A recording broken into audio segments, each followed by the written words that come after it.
अस्सलाम वालेकुम दोस्तों, कैसे हैं आप सब। मैं आपका दोस्त मोहम्मद बिलाल ख़ान। ये जो आप नुस्ख़ा देख रहे हैं, ये बहुत ही एक पावरफुल एक सन्यासी कक है, जिसको बनाने के लिए मैंने 1 साल मेहनत की है। और इसमें जो भी चैलेंजेस दरपेश आए और बहुत मुश्किल के साथ इसको बनाया, लेकिन जब ये बन गया और इसको इस्तेमाल करवाया, इसके रिज़ल्ट देखे, तो जितनी भी सारी थकावट, थकन और मेहनत थी, वो ऐसे लगा कि ये मैंने कुछ भी नहीं की, जितने मैंने इसके रिज़ल्ट देखे हैं।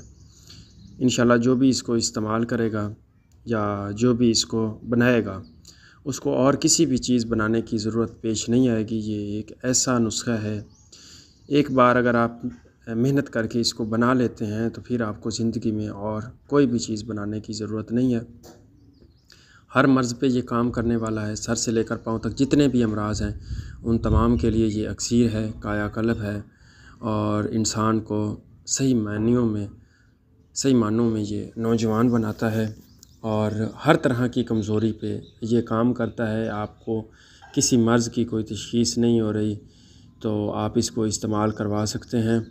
ये 40 साल से ज़्यादा उम्र वाले लोगों को तो एक बार ज़िंदगी में ज़रूर इस्तेमाल करना चाहिए। जितनी भी कमज़ोरी है, जितनी भी नामर्दी है और जितनी भी जिस्मानी कमज़ोरी है, पट्ठों की कमज़ोरी है, उन तमाम के लिए ये एक अक्सीर और कायाकल्प है। जो लोग साहिब इल्म हैं, वो इसको इसके अज्जा से और इसके बनाने के तरीके से ही अंदाज़ा लगा लेंगे कि ये किस तरह की एक नायाब चीज़ बनी है। जो चीज़ें इस तरह की होती हैं या जिस चीज़ पे मेहनत की जाए, उसका रिज़ल्ट भी फिर उसी तरीके से ही आता है, उसी तरह से ही आता है। और जिस चीज़ पे जितनी मेहनत की जाए और जितना लगन के साथ काम किया जाए, तो फिर उस चीज़ का रिज़ल्ट भी वैसे ही आता है। अल्लाह ताला किसी की मेहनत जो है वो रायगा नहीं जाने देता, ज़ाया नहीं करता। तो ये नुस्ख़ा भी कुछ ऐसा ही है। आप इसको इस्तेमाल करेंगे तो आपके मैदे को ये अज़हद ताकत देगा और सेरों के हिसाब से ये दूध और घी को हज़म करेगा। और ये वैसे ज़बानी बात मैं नहीं कर रहा, आप इसकी एक खुराक के साथ 2-3 लीटर तक दूध भी पी जाएंगे और 1 पाव तक घी भी खा जाएंगे। आपको पता भी नहीं चलेगा कि आपने कुछ खाया भी है या नहीं खाया। ये सारा कुछ आपका जो है वो जुज़्व बदन बन जाएगा और आप में इतनी ताकत और इतनी एनर्जी आएगी, किसी किस्म का आपको कोई ये नुकसान नहीं देगा, किसी किस्म की इसमें कोई तेज़ी नहीं होगी। मतलब ना ये आपका ब्लड प्रेशर बढ़ाएगा, ना ये आपको और किसी किस्म का, जैसे लोगों का मुंह खुश्क हो जाता है या इस तरह से, कोई भी नहीं है।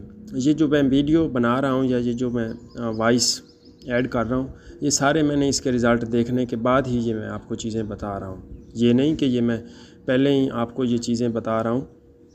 ये मैंने ख़ुद भी इसकी एक खुराक इस्तेमाल की है, 1-2 बंदों को और भी दी है, और इसके जो तजर्बात या जो मैंने इसके रिज़ल्ट अख़ज़ किए हैं, वो मैं चीज़ें आपके सामने रख रहा हूँ। ये मैदे को बहुत ज़्यादा ताकत देता है, जितनी भी ज़्यादा पुरानी से पुरानी कब्ज़ हो उसको ख़त्म कर देता है, चेहरे को लाल सुर्ख बनाता है और जिस्म में इतनी एनर्जी, बॉडी में इतनी एनर्जी देता है और इतनी ताकत देता है कि सोच है आपकी, जब आप एक टाइम में तकरीबन 1 पाव तक घी भी इस्तेमाल कर लेंगे या आधा पाव तक आप घी भी इस्तेमाल करेंगे और 2-3 किलो तक आप दूध भी इस्तेमाल करेंगे।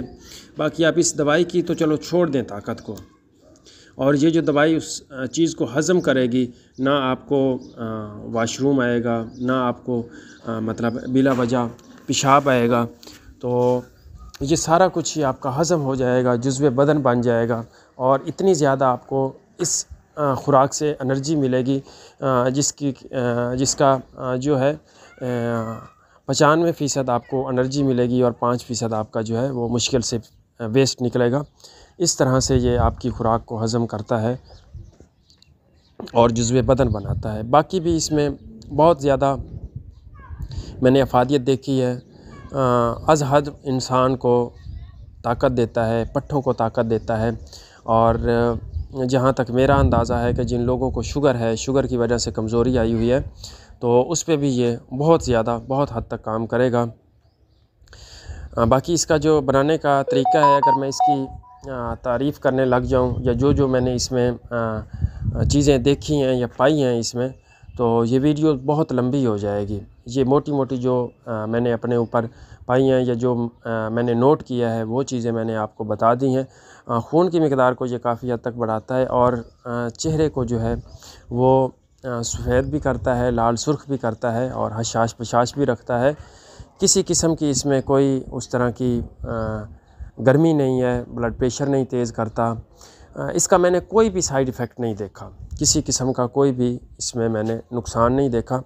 अब चलते हैं इसको कि आपने बनाना किस तरीके से है, तो वो जो है वो तरीका भी मैं आपकी खिदमत में पेश कर देता हूँ। थोड़ा मेहनत तलब है, थोड़ा लंबा है।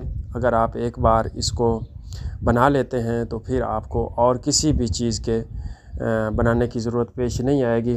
बहुत सारे लोग आजकल यूट्यूब पे वैसे भी हकीमों की तो भरमार है, इतने ज़्यादा हकीम हैं, कुछ काबिल भी हैं, कुछ ऐसे भी हैं, कुछ किस तरह से, कुछ किस तरह से। लेकिन अब जो नुस्खा जात देने वाले हकीम हैं वो बहुत ही थोड़े रह गए हैं। बस अपनी एडवर्टाइज़ और अपनी मेडिसन बेचने के चक्कर में है हर कोई। तो ये जो नुस्खा है ये आपको ना किसी किताब में मिलेगा, ना किसी हकीम के पास मिलेगा, ना आपने ये पहले सुना होगा, ना देखा होगा, ना आपने ये बनाया होगा। जो नुस्खा मैं आज आपकी खिदमत में पेश कर रहा हूँ, तो एक बार आप मेरे कहने पे अगर मेहनत करके इसको बना सकते हैं, या आप इसकी अगर नहीं बना सकते, आपने इसका रिज़ल्ट देखना है, आपने प्रैक्टिकल करना है कि ये क्या चीज़ है, तो आप बेशक 1 खुराक ले लें मुझसे, 2 खुराक ले लें, 3 खुराक ले लें, जितना आपका दिल करें उस हिसाब से आपको ये चीज़ मिल जाएगी। बाकी एक मैंने पहले वीडियोस दी है, वो भी एक कुश्ता ही है पारे का, जिसकी मैंने पहले वीडियोस दी है। जो मेरे मतलब रेगुलर व्यूवर्स हैं उनको तो पता होगा। वो पारे का कुश्ता है जो मैंने सुर्ख रंग का बनाया है, और उसकी भी मैंने वीडियोस दी है। और उसके जो मैंने रिज़ल्ट देखे हैं ना, वो शुगर पे इंतहा दर्जे का काम करता है। लोग कहते हैं शुगर का इलाज नहीं है, और मैं भी पहले ऐसा ही समझता था कि शुगर का इलाज नहीं है, क्योंकि मैंने गोल्ड तक बनाकर इस्तेमाल करवाया है लोगों को। तो वक्ती तौर पे कुछ अरसा कंट्रोल हो जाती थी, लेकिन फिर बाद में वैसे की वैसे ही हो जाती थी शुगर। लेकिन ये जो मैंने नुस्खा दिया है, एक मेरे पास शुगर का मरीज़ था जिसकी एज 50-55 साल थी, और वो इंसुलिन लगाता था 8-10 यूनिट के हिसाब से। जब उसने ये कैप्सूल खाया था तो उसकी शुगर जो है वो डाउन हो गई थी बहुत ज़्यादा। तो अब आते हैं नुस्खा की तैयारी की तरफ कि आपने इसको किस तरीके से बनाना है। तो इसको बनाने के लिए सबसे पहले आपको चांदी चाहिए, जो कि हमने सुनियार से चांदी की भठोर ली थी, मतलब तेज़ाबी चांदी। तो वो हमने लिया था 30 ग्राम। उसको जो है हमने भलावे का तेल निकाला था, और पहली आंच में उसको हमने मतलब चांदी ली और उसको भलावे के तेल के साथ खरल किया, और उसको आग देती थी कोई 4-1 किलो की, 3-4 किलो की आपने देनी है आग, एक चीनी वाले कप में रख कर।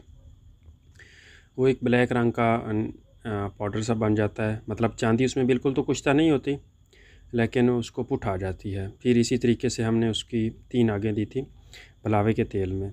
उसके बाद जो है हमने क्योंकि उसमें भलावे का तेल काफ़ी हद तक शामिल हो जाता है और चांदी का वज़न बढ़ जाता है तो हमने उसको पानी में अच्छी तरह से पीस कर, पानी में जो भलावे के तेल की राख थी वो ऊपर आ गई थी, और चांदी जो थी हमारी वो नीचे बैठ गई थी।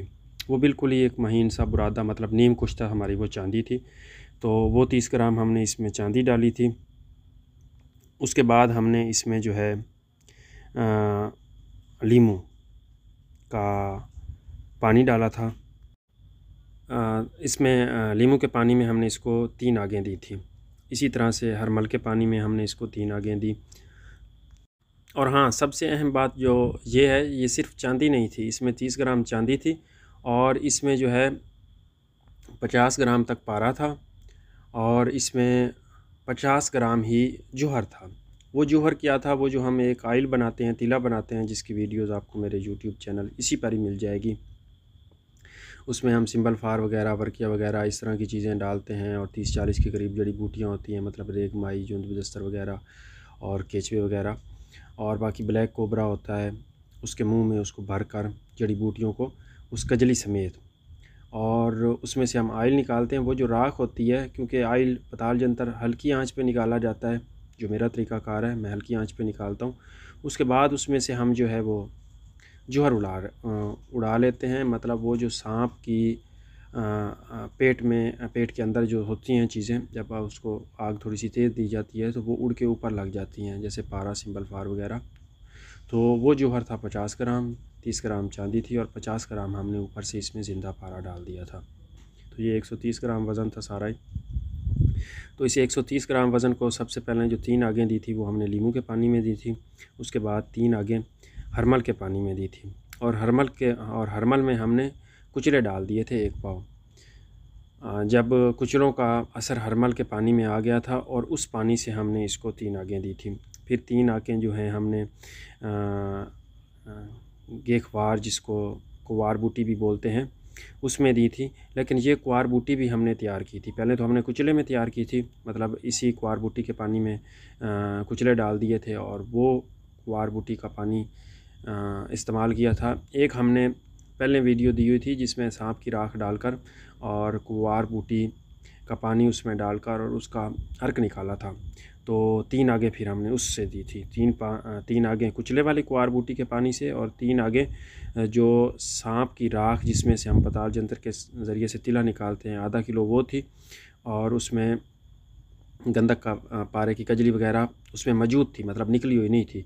और उसमें हमने कोई 2-3 लीटर एलोवेरा का पानी डाल दिया था और उसका हमने अर्क कशीद किया था, जिस तरह से अर्क गुलाब बनाया जाता है या और कोई अर्क कांसी वगैरह जो भी आप बनाएं, इस तरीके से हमने उसका अर्क निकाला था। जो रूही चीज़ें थी वो भी उड़ के उस अर्क के साथ आ गई थी, और उस गेखवार के अर्क के साथ भी हमने 3 आगें दी हैं।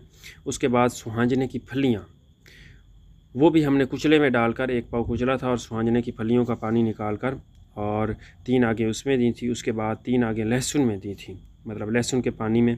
फिर 3 आगें प्याज के पानी में दी थी, और जितना पारे वगैरह का वज़न कम होता था उस हिसाब से हम इसमें और पारा डाल देते थे। बाकी और कोई चीज़ नहीं मिलाते थे, सिर्फ पारा ही मिलाते थे। इस तरीके से फिर 3 आगें हमने हरमल के पानी में दी, और उसके बाद जो है 1 बार हरमल के पानी में हमने सादे में दी और 1 बार हरमल के पानी में 3 आगें, वो जो कुचले वाला पानी है उसमें दी थी। इस तरह से 6 बार हरमल के पानी में आगें दी, और 3 बार जो है दूधी खुर्द जो बूटी होती है नीचे बिछी उसमें दी। फिर उसके बाद 3 आगें जो हैं आग के फूलों का पानी निकाला और फिर 3 आगें उसमें दी। फिर 3 आगें बुकन बूटी, बुक्कन भी बोलते हैं, उसमें दी। फिर इसको 3 आगें जो हैं केला की जड़ का पानी निकाला था, उसमें दी हैं। फिर इसको 3 आगें जो हैं अस्कर नगोरी की जड़ का पानी निकाल कर उसमें दी थी। फिर उसके बाद जो है इसमें और इजाफ़ा कर दिया था थोड़ा सा, क्योंकि इसका वज़न मज़ीद कम हो गया था, तो इसमें 10 ग्राम कुश्ता सिंबल फार डाल दिया था, जो कि सांप के मुंह में रख कर बनाया था, और 10 ग्राम इसमें कुश्ता हड़ताल वर्किया डाल दिया गया था। और फिर इसको जो है धतूरे के रस के साथ इसको आगे दी। कम से कम 3 लीटर हमने धतूरे का पानी डाला है इसमें, और उसके बाद इसमें हमने थोड़ा सा, मतलब 1 ग्राम कुश्ता हीरा भी शामिल कर दिया था। जब इसको धतूरे का पानी लगाना शुरू किया है तो उसी दौरान इसमें हमने कुश्ता हीरा भी डाल दिया था, तकरीबन 1 ग्राम के आसपास होगा। और धतूरे का पानी कम से कम भी आपने 3 लीटर तक लगाना है। हर आँच के बाद आपने इसको निकालना है ऊपर वाला। जैसे ये मैं जौहर साफ़ कर रहा हूँ, इसके मुख्तलिफ़ कलर आते हैं, कभी ये ब्लैक हो गया था, कभी सुर्ख हो गया था, कभी ये आसमानी रंग का हो गया। तो इसी तरह से करते कराते लास्ट में जो इसका कलर निकला है ये सफ़ेदी माइल, मतलब खाकस्तरी मिट्टी के रंग का इसका कलर निकला है। और अब शुरू में इसका जो हमने पारा इसमें डाला हुआ था तकरीबन 50 ग्राम, तो आहिस्ता आहिस्ता क्योंकि पारा इसमें कुश्ता होता गया, एकदम से कुश्ता पारा नहीं हो सकता किसी भी सूरत में, तो वो ऊपर ज़िंदा उड़ के लग जाता था। तो इसी तरीके से अब ये हमारा बिल्कुल